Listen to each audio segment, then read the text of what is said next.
Hello brides and grooms out there. Today we are going to show you the one essential ingredient that you need to make your wedding dance perfect. Yeah, and if you're here for the video to learn steps or memorize choreography, this ain't the video for you guys. Hit the back button. Get out of here while you still can. Abort. Yeah. Well, for those of If you, anyone is still there. yeah. Make sure you also stay to the end of the video where you're going to learn how to work with Joel and Clara and learn more about our proven system that's helped hundreds of wedding couples have fun on the dance floor together. Without memorizing choreography. Exactly. And also at the end of the video, we're going to go over how you can sign up for our free masterclass. So let's get started. So the number one ingredient that you guys need for your dance to be perfect is authenticity. That's right. And the important part of what Joel said there was it's perfect for you. That's right. There is not one dance that is perfect for everyone. Nope. No one ring to rule them all.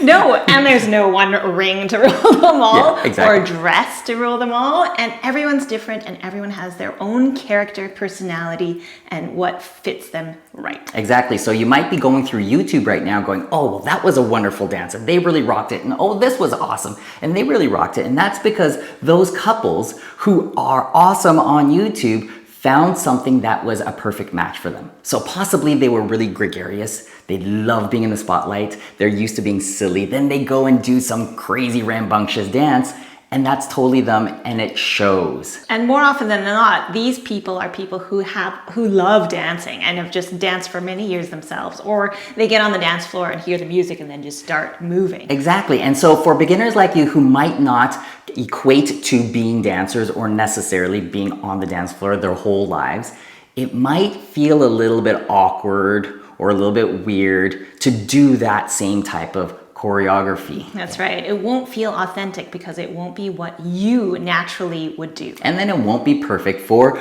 you. So Joel, how do we make things authentic? Good question, Claire. Well, there are two main things, especially when we're dancing in a couple, that will really boost your authenticity, and that is connection and communication, the two C's. These two C's bring us closer together by connecting and communicating together instead of being in our heads memorizing choreography and trying to time it with the music. Maybe you've been at an event, or maybe you've seen another wedding dance couple try to memorize stressful choreography, go through that and think, oh, they're doing a wonderful job, and really they're looking like robots trying to just regurgitate the steps that they were taught. Yes, and there's definitely a better way. There's a better way that we can communicate and connect with each other in an authentic, natural way. So what we'd like to show you now is 2 tips on how to increase your connection and your communication during a passing action. Yeah, if we just demonstrate a simple passing action, Clara's on one side of Joel, and then she's just going to go to the other side before possibly we come back together. So therefore I just passed Joel. Exactly. Now, if we do that again, and Clara is doing this through choreography. So she's just thinking about taking her steps, and then she's just going by herself, going, and then going, and then... And actually that time I didn't even know which side I was supposed to pass on, so I was having trouble deciding. Exactly. So there, possibly you already started to see that it kind of looked a little bit fake or not authentic. Yeah, and that's something that both we felt when we were doing that, as well as you guys watching, and therefore your audience as well at your wedding. Yeah. So what we're going to ask you to do is first, without even touching each other, leads, we are going to indicate and communicate through our bodies. And more specifically, I want to tell Clara what space to go in. Yeah? Good, because that way I'll know which side I'm supposed to pass on. Exactly. So what I'm going to do here is, how am I going to indicate Clara to, for instance, pass on my left side? Well, I can now open up and kind of go. Very naturally, there is space for me to walk into. And if I wanted Clara to walk past my right side, I wouldn't all of a sudden do this and then expect her to now pass on. Be kind of weird. My right. I would now go, okay, Clara. Okay, I will go into this space. Exactly. Yeah. So gentlemen, definitely you can't send 2 different messages because then we're really confused. So we're thinking about our bodies, and it could be anything from like walking in a hallway. You can just practice that at home, and you can just have the leads, the follows, kind of walking through. And gentlemen, kind of like defense, if you think about, playing basketball or soccer or something like that, you try to funnel the offense in a certain direction. You want them to go, okay, you're gonna go over here. Awesome. Just don't push us off our feet. Exactly. But the main point is that we're already starting to communicate. Yeah. And that communication, again, will breed authenticity instead of a disingenuous dance where now all of a sudden Clara just knows that she's supposed to go in a certain direction. If it's completely pre-planned, there's no body action or indication of space, then it is very inauthentic. Yeah, exactly. So for instance, if Claire knows that she's supposed to pass me on that side, she'll just go ahead and go. And then, oh right, so now I'm reacting to her, which will look really weird on the dance floor as well. Yes.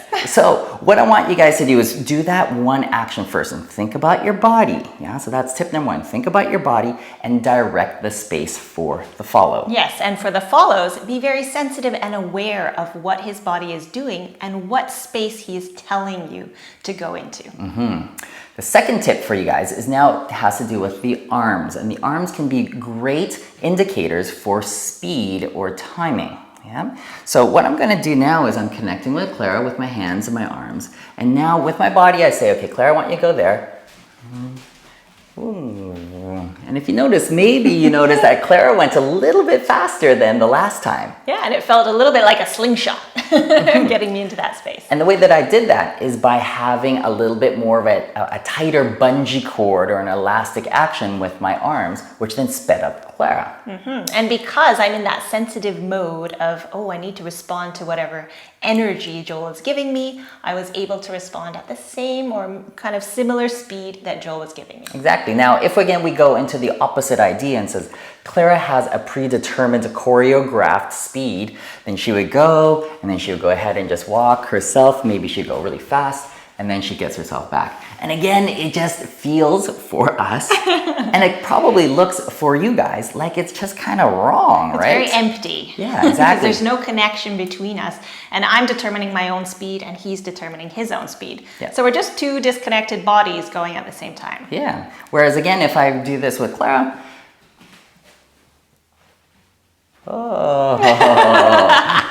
was trying to trick her at the beginning, but I was very clear with my arms, and therefore, and she was really good about following, very nicely danced. Thank you. Yeah. And therefore, she went slowly, and therefore, we were still connected, and therefore, we were still authentic with our dance. Yes. In other videos, we have talked about there being a lead and a follow, which means one person is being the more directive person and the other is being the responder. So I'm very sensitive in the response mode and seeing what I can do to match his energy.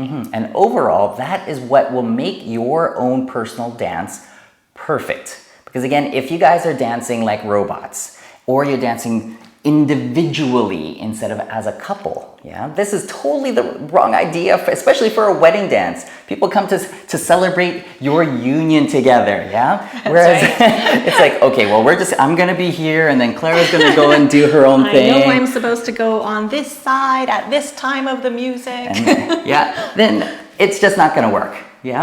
So have yourselves a big think about developing your connection, your communication. Think about your body's leads. Ladies, think about what the body is doing, and kind of rethink what the definition of perfect is. Perfect is not necessarily getting all your steps and counts right.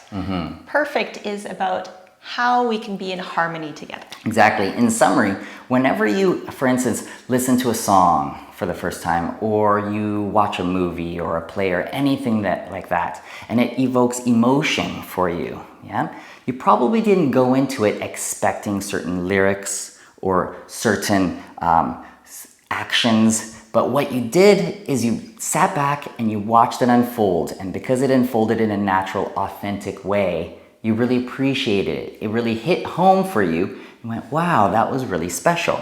And it's the same thing now when we're dancing together, as well as performing. And I won't say not really performing, and I put it in a little rabbit quote, but really just dancing in front of our friends and family at our wedding, and they will feel the emotion between the two of you. Yes. I always like to think of it as the guests are there to witness the connection between the two of you, not for you to put on a show and entertain them. Yeah, exactly. They're there to, again, celebrate your union, your connection together. So now that you understand that a perfect wedding dance for you guys is an authentic wedding dance, you might be wondering, well then, what do I dance if I'm not supposed to memorize choreography? Well, you learn dance skills. Learn how to dance together, learn how to communicate through body actions, and that'll take you far. So if you are interested in learning a step-by-step proven system that's helped over hundreds of couples learn to be confident and authentic on the dance floor, there's a link in the description below where you can apply to work directly with Joel and Clara and learn how to dance authentically at your wedding. Not only are you going to dance authentically for your wedding, but you can use these dance skills for life. Exactly. Many of our couples have said they use their dance skills after the wedding dance is finished and they got the party afterwards, or at other people's weddings or events. Exactly. And if you want to get some more information right away, make sure you hit that link down below where you can register for our free beginner wedding dance masterclass. And if you haven't already, please like, subscribe, and hit the notification bell down below. Thanks again for watching, everybody. We'll see you in the next video. Bye.